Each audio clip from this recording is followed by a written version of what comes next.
আসসালামু আলাইকুম সম্মানিত দর্শক। আশা করি আপনারা সবাই অবশ্যই ভালো আছেন। দেখুন, রাজনীতির দাবার বোর্ডে সবচেয়ে ভয়ঙ্কর চাল আসলে কোনটা জানেন? যখন প্রতিপক্ষ মনে করে আপনি চিরতরে নিঃশেষ হয়ে গেছেন, ঠিক তখনই আপনি অন্ধকারের ভেতর থেকে সুতো টেনে পুরো রাজপ্রাসাদ কাঁপিয়ে দেন। ২০২৪ সালের ৫ই আগস্টের পর যারা আসলে ধরে নিয়েছিলেন আওয়ামী লীগের রাজনীতি বুঝি সেখানেই শেষ। আজ ২০২৬ সালের এই রাজনৈতিক সমীকরণের দিকে তাকালে আমি বলব তাদের চোখ কপালে উঠতে বাধ্য। দেখুন, আপনারা যারা রাজনীতিকে কেবলমাত্র দৃশ্যমান মিছিল আর স্লোগানের চশমায় দেখেন, তারা হয়তো এখনো পুরোপুরিভাবে বুঝতে পারছেন না যে আজ ক্ষমতায় বিএনপি কিংবা নেপথ্যে অন্য কেউ থাকলেও আসল মাস্টার মাইন্ডের চেয়ারে কে বসে আছেন। আজ আমি আপনাদেরকে এমন কিছু রাজনৈতিক তথ্য আর ঐতিহাসিক সত্যের মুখোমুখি দাঁড় করাবো, যা শোনার পর আপনি স্পষ্ট দেখতে পাবেন ২০২৪ সালের প্রতিটি অপমান আর আঘাতের সুদে আসলে বদলা নেয়ার জন্য কিভাবে এক অদৃশ্য হাত পুরো দেশের রাজনীতিকে বর্তমান সময়ে নিয়ন্ত্রণ করছে। আজকের এই আলোচনাটির প্রতিটি বাঁকে রয়েছে চমক। তাই শুরু থেকে শেষ পর্যন্ত গভীর মনোযোগ দিয়ে চিন্তা করার অনুরোধ রইল। সুপ্রিয় দর্শক, শুরুতেই আমাদেরকে একটু চোখ ফেরাতে হবে জামাতে ইসলামের দিকে। ২০২৪-এর ক্ষমতার পরিবর্তনের পর আমাদের সাবেক অন্তর্বর্তীকালীন সরকারের ছায়ায় জামাত ভেবেছিল মাঠ এখন পুরোপুরি ফাঁকা। আওয়ামী লীগ তো রাজপথে নেই। সুতরাং বাংলাদেশের বিশাল যে রাজনীতি আর ক্ষমতা, সেই ক্ষমতার সিংহভাগ তারা অনায়াসেই কিন্তু তাদের নিজেদের পকেটে পুরে ফেলবে। কিন্তু রাজনীতির ইতিহাস বড়ই নির্দয়। আপনি যদি অন্যের ঘর ভেঙে নিজে প্রসাদ বানাতে চান, তবে সেই প্রসাদের ভিত্তি কখনোই কিন্তু শক্ত হয় না।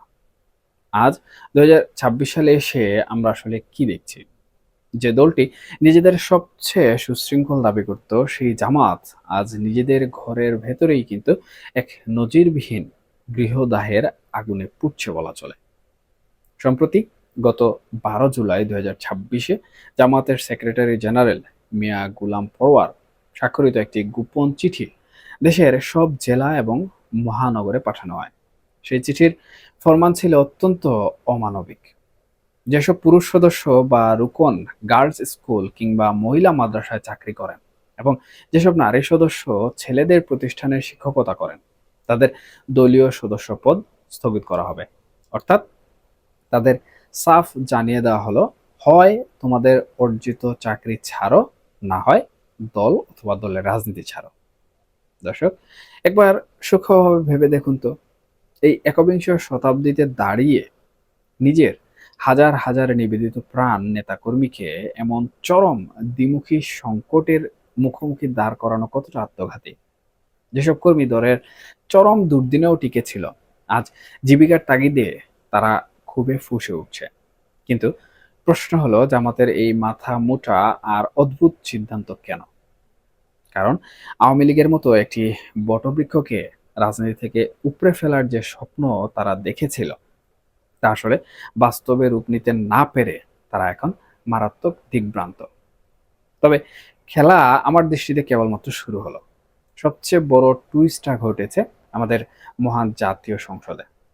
আপনারা হয়তো ইতিমধ্যে খেয়াল করেছেন, বর্তমানে ক্ষমতায় থাকা বিএনপি সরকারের সময়ে সংসদে যখন রাজনীতির নতুন রূপ নিচ্ছে, তখন প্রধান বিরোধী দলের আসনে বসে আছে জামাত।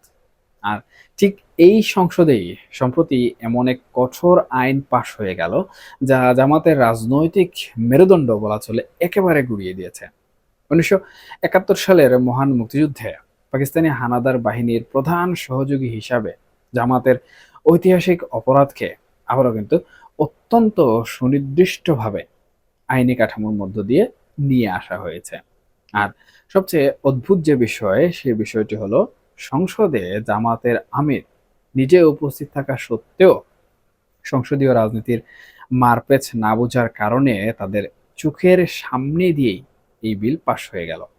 এমনকি সন্ত্রাস বিরোধী আইনের যেসব ধারা ব্যবহার করে একসময় আওয়ামী লীগকে নিষিদ্ধ করার প্রক্রিয়া চালানো হয়েছিল, ঠিক সেই একই আইনি ফাঁদে আজ জামাতকে চিরতরে কিন্তু নিষিদ্ধ করার পথ উন্মুক্ত হয়ে গেছে।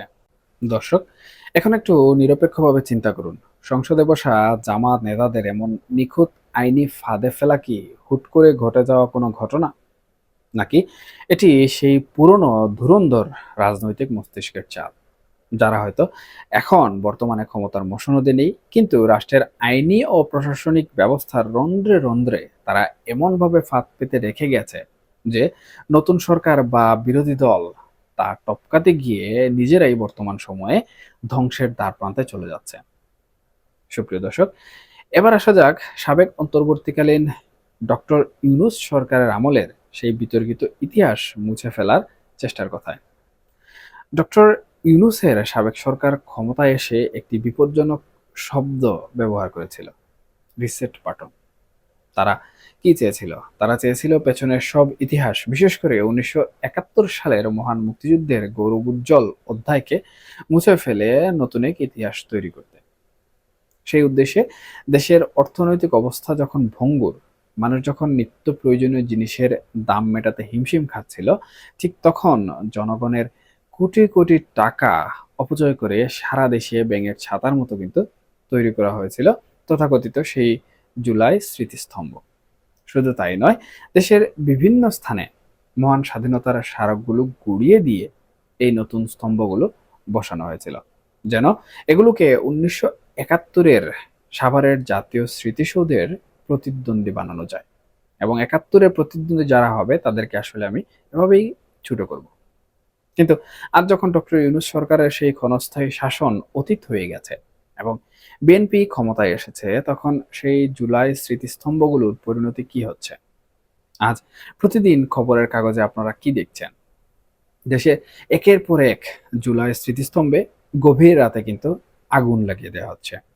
রাজধানীর শাহবাগের মতো কঠোর নিরাপত্তাপূর্ণ জায়গায় যেমন স্মৃতিস্তম্ভে জুতার মালা ঝুলিয়ে আগুন দেওয়া হয়েছে, তেমনি নারায়ণগঞ্জের হাজীগঞ্জেও গভীর রাতে মোটর সাইকেলে এসে দুর্বৃত্তরা পেট্রোল ঢেলে আগুন দিয়ে চম্পট দিয়েছে। সেখানে অস্থায়ী পুলিশ ক্যাম্প থাকার পরেও পুলিশ আসলে কিছুই করতে পারছে না। তারা শুধুমাত্র চেয়ে চেয়ে এই পুরা স্তম্ভকে দেখছে। প্রশ্ন হচ্ছে, কেন এই আগুন? এই দুর্বৃত্তরা আসলে কারা? একজন সচেতন রাজনৈতিক বিশ্লেষক হিসাবে যদি ডটগুলো মেলান, তবে উত্তরটা পানির মতো পরিষ্কার হয়ে যাবে। এটি আসলে কোনো সাধারণ বিচ্ছিন্ন ঘটনা নয়। এটি হলো ২০২৪ সালের ৫ই আগস্টের পর আওয়ামী লীগের নেতা কর্মী ও সমর্থকের উপর চালানো চরম নির্যাতন ও প্রতিশোধের পাল্টা জবাব। দর্শক, আওয়ামী লীগকে হয়তো সাময়িকভাবে রাজপথ থেকে সরিয়ে দেওয়া হয়েছে, কিন্তু তাদের যে কোটি কোটি সমর্থক আর সুসংগঠিত ক্যাডার বাহিনী রয়েছে, সেই ক্যাডার বাহিনীকে কি রাতারাতি মুছে ফেলা গেছে? মোটেও না। আজ আওয়ামী লীগ অত্যন্ত ঠান্ডা মাথায় সুপরিকল্পিতভাবে ২০২৪-এর সেই অপমানের বদলা নিচ্ছে। তারা খুব স্পষ্ট বার্তা দিচ্ছে, তোমরা প্রশাসনিক ক্ষমতা ব্যবহার করে আমাদের ইতিহাস মুছে দিতে চেয়েছিলে, আর আমরা তোমাদের তৈরি করা এই কৃত্রিম স্তম্ভগুলোকে পুড়িয়ে একদম ছাই বানিয়ে দেব।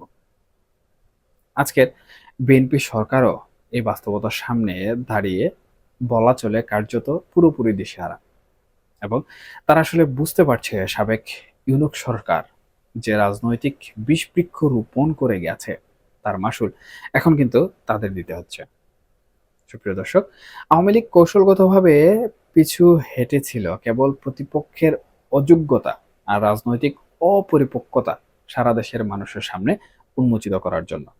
তারা চেয়েছিল জামায়াত ও অন্যান্য দলগুলো নিজেদের কুন্দলে নিজেরাই ছারকার হোক, আর সাবেক সরকারের চাপিয়ে দেয়া ভুয়া প্রতীকগুলো জনগণই নিজের হাতে গুড়িয়ে দিক।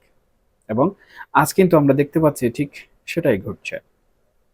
সুপ্রিয় দর্শক, ইতিহাস কিন্তু প্রমাণ করে সাময়িক আবেগ বা প্রশাসনিক জুলুম দিয়ে কোনো বড় রাজনৈতিক শক্তিকে পুরোপুরিভাবে কখনোই নিশ্চিহ্ন করা যায় না।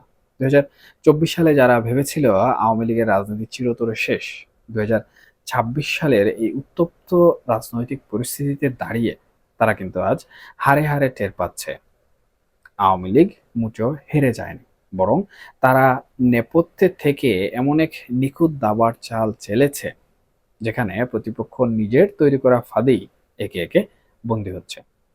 বদলার এই খেলায় রাজপথ হয়তো নীরব, কিন্তু নেপথ্যের সুতো টানার কাজটা অত্যন্ত নিখুঁতভাবেই সম্পন্ন হচ্ছে। এবং সময় যত গড়াবে এই মাস্টার প্ল্যানের বাকি অঙ্কগুলো আমাদের সামনে একে একে স্পষ্ট হয়ে উঠবে। সুপ্রিয় দর্শক, এখনকার মতো এ পর্যন্তই।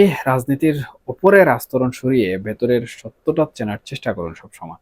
সবাই ভালো থাকবেন, সুস্থ থাকবেন, অবশ্যই নিরাপদে থাকবেন। এবং এই আলোচনা প্রসঙ্গে আপনাদের যদি কোনো মন্তব্য থেকে থাকে, সেটা পক্ষে হোক বিপক্ষে হোক, অবশ্যই কমেন্ট সেকশনে জানাতে ভুলবেন না। কারণ আপনাদের মন্তব্য আমার জন্য অত্যন্ত গুরুত্বপূর্ণ। আমি সেখান থেকে শিক্ষা অর্জন করি।